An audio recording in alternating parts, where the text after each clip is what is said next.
Con su permiso, presidente. Adelante, diputada. Bien, se dice que cuando se trata de reformas demasiado técnicas, los diputados y diputadas no ponemos atención. Sin embargo, en Movimiento Ciudadano consideramos que las mexicanas y los mexicanos merecen información clara y precisa sobre los efectos que tendrá sobre su vida cotidiana, sobre su patrimonio y su ahorro el dictamen que en materia financiera se discute el día de hoy. Sobre todo porque pasarán varios años antes que los mexicanos veamos que el crédito se abre para los pequeños empresarios o que los ciudadanos pagamos menos intereses por el uso de tarjetas y otros instrumentos crediticios. Queremos decirles que Movimiento Ciudadano presentó en su momento propuestas de modificación a la iniciativa original debido al compromiso legislativo para que esta reforma no dañara más la dignidad, la economía familiar y el bienestar de los mexicanos. En sentido estricto, la reforma propuesta constituye más una miscelánea bancaria que una reforma financiera integral progresista pensada en favor de México, como se le pretende presentar. La reforma ignora el alto interés nacional de que se consolide un sistema financiero incluyente con actores mexicanos. En cambio, privilegia una visión de trato de iguales entre desiguales, sin tomar en cuenta las asimetrías existentes en el mercado. La reforma parece diseñada para favorecer solo a un grupo de bancos a expensas del desarrollo y crecimiento de instituciones financieras mexicanas y de los usuarios del sistema. En nuestra nación, 4 bancos extranjeros y 1 nacional se valen de la colusión de precios y del oligopolio financiero para establecer las tasas y comisiones más altas del mundo, los servicios bancarios de más baja calidad y la menor cantidad de créditos a la esfera productiva. Pero la historia reciente de nuestro sistema financiero de carácter oligopólico es larga y compleja, llena de episodios de ilegalidades y complicidades. Ilegalidades y complicidades que van desde la privatización de la banca en 1991, pasando por el terrible trance financiero de diciembre de 1994, hasta la fraudulenta aplicación del Fondo Bancario de Protección al Ahorro en un escenario de pánico y especulación. El resultado de estos acontecimientos fue un daño irreparable para las finanzas públicas y una notable reducción de las pérdidas de los grandes accionistas y deudores de las instituciones financieras, y con ello, costos indebidos para la población menos favorecida del país, que pagó las deudas y corruptelas de un reducido grupo de millonarios. No obstante, advertimos en el proyecto de dictamen una orientación más a otorgar prerrogativas hacia los bancos extranjeros que la consolidación de un sistema financiero nacional comprometido con México y los mexicanos. 5 instituciones financieras concentran el 74% del otorgamiento de créditos, de las cuales tan solo una es mexicana, lo cual limita el acceso y cobertura. Debido a la falta de una adecuada competencia, las filiales de los bancos extranjeros en territorio mexicano son de las más atractivas en el mundo, ya que reciben el dinero muy barato y lo prestan muy caro, con diferenciales que van del 40 al 70%. Para las 4 instituciones foráneas, nuestro país representa una de las naciones más rentables dentro de sus consorcios. Durante la crisis financiera de 2009, obtuvieron utilidades por 39.150 millones de pesos dentro de México, lo cual representó el 10% de sus ganancias globales. ¿Qué les permite a las instituciones de crédito extranjeras obtener en México márgenes de ganancia muy por encima de lo que reciben en el resto del mundo? La respuesta radica en las tasas de interés que imponen y en las comisiones asociadas a los créditos, todo ello a consecuencia de la falta de competencia y verdadera regulación del Estado mexicano. El artículo 26 de la Ley del Banco de México, por ejemplo, expone que este organismo constitucionalmente autónomo cuenta con la facultad para regular las comisiones y tasas de interés entre las instituciones de crédito y los ciudadanos. En los hechos, esta facultad nunca se ejerce. Aun cuando la Asociación de Bancos de México asegura que el alto cobro de las tasas corresponde a factores como el riesgo país, la falta de seguridad jurídica para recuperar las garantías y el crecimiento de la cartera vencida, estudios del CIDE han demostrado que la principal causa por la que estas prácticas ocurren se debe al control monopólico. Como consecuencia de lo descrito, podemos argumentar que la situación financiera en México se caracteriza por bancos ineficientes, poco competitivos y que incluso caen en prácticas de colusión en las comisiones que aplican a sus clientes.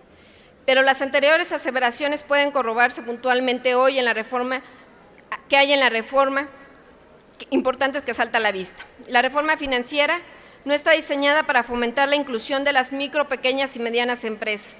Muy pocas empresas en realidad tienen la posibilidad de financiarse en el mercado de valores. De igual forma, no prevé la inclusión financiera de ciudadanos a quien los servicios crediticios son inalcanzables. Por otro lado, el gobierno compite deslealmente con los particulares cuando para financiar su déficit acude a los recursos disponibles en el mercado. En lo que respecta al mercado de valores, la reforma divide a los inversionistas en función al monto y margina de los instrumentos más rentables a los de menores recursos. Se limita a lo sumo a que los inversionistas menores inviertan solo en papeles gubernamentales e instrumentos bancarios y encarecer los costos de financiamiento de las empresas al obligarlas a la participación de por lo menos 3 agentes colocadores para las emisiones de deuda. La banca de desarrollo no se encuentra alejada de esta distorsión que le impide participar eficazmente en el mercado financiero, ya que mantiene trato discriminatorio a los intermediarios financieros medianos y pequeños. Por otro lado, y de manera relevante, la reforma se centra en el tratamiento de garantías para facilitar los cobros, en vez de promover el desarrollo de una banca profesional que evalúe el negocio antes que las garantías. El resultado de esta política es doblemente falaz, ya que por un lado el asegurar las garantías no necesariamente promueve el crédito y por el otro impide el crecimiento de concesiones de instituciones crediticias. Mientras no se promueve el fortalecimiento de las actividades productivas y se fomente la existencia de una industria hoy totalmente desdibujada, no se contará con una producción competitiva que otorgue un flujo de reembolso que permita al grueso de la población convertirse en un sujeto de crédito. El financiamiento sí existe, lo que no existe es demanda. Un aspecto importante de la reforma y que repercute en una deficiente protección de los usuarios consiste en no incluir la advertencia de que todo crédito otorgado debe ser reportado con el emisor de las sociedades de información crediticia, con la finalidad de evitar el sobreendeudamiento. En este sentido, la reforma no prevé la educación financiera como un mecanismo de protección al usuario de los servicios. En lo que se refiere a las tasas de interés, la reforma no fomenta la competencia equilibrada en el sector financiero para reducir las mismas. Por el contrario, al no considerar las asimetrías del mercado, facilita una mayor concentración del oligopolio en casi todos los productos financieros. Por lo mismo, resulta indispensable establecer una regulación que atienda las asimetrías del mercado y permita a las instituciones financieras competir en igualdad de circunstancias. Por último, el texto propone la creación de un buró para entidades financieras, con el cual los usuarios podrán acceder fácilmente a información relevante de dichas instituciones, pero no establece ningún cambio al buró de crédito, el cual obliga a los deudores a esperar 72 meses para poder acceder a una nueva cuenta de crédito, aun cuando hayan liquidado el monto de pasivos contraídos, orillándolos a recurrir a prestamistas informales. El establecer el mismo tiempo, 5 años, para que los deudores puedan ser nuevamente sujetos de préstamos, sin diferenciar entre las personas que han pagado el monto de la deuda contraída y para aquellas que no lo han hecho, la realidad es que los ciudadanos no encuentran ningún beneficio adicional al liquidar sus pasivos y pese a todo esto, la reforma financiera no propone ninguna medida para eliminar todo esto.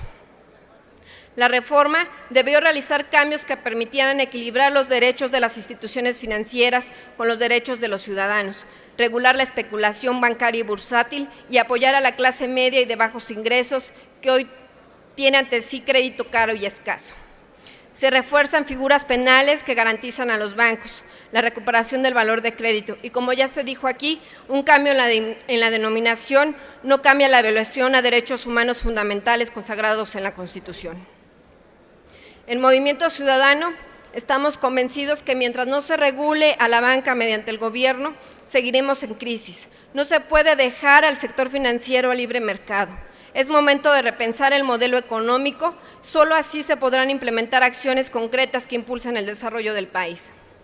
Es por ello que más allá de las virtudes que se quieran plantear aquí con esta reforma sobre el nuevo régimen de vigilancia y control de las instituciones, de la ampliación y fortalecimiento de los procedimientos de garantías, de los protocolos de transparencia y quiebra, del buró y las audiencias de conciliación, de los programas de autocorrección, de los acuerdos de reciprocidad con autoridades extranjeras y del supuesto impulso a la banca de desarrollo, lo cierto es que en el fondo solo un sistema financiero integral y comprometido con el desarrollo del país podría contribuir a la protección de los usuarios y ciudadanos y fomentar el crédito para que florezcan las empresas, en particular las pequeñas y medianas que son grandes empleadores de los mexicanos y para que se dé una justa distribución de la riqueza.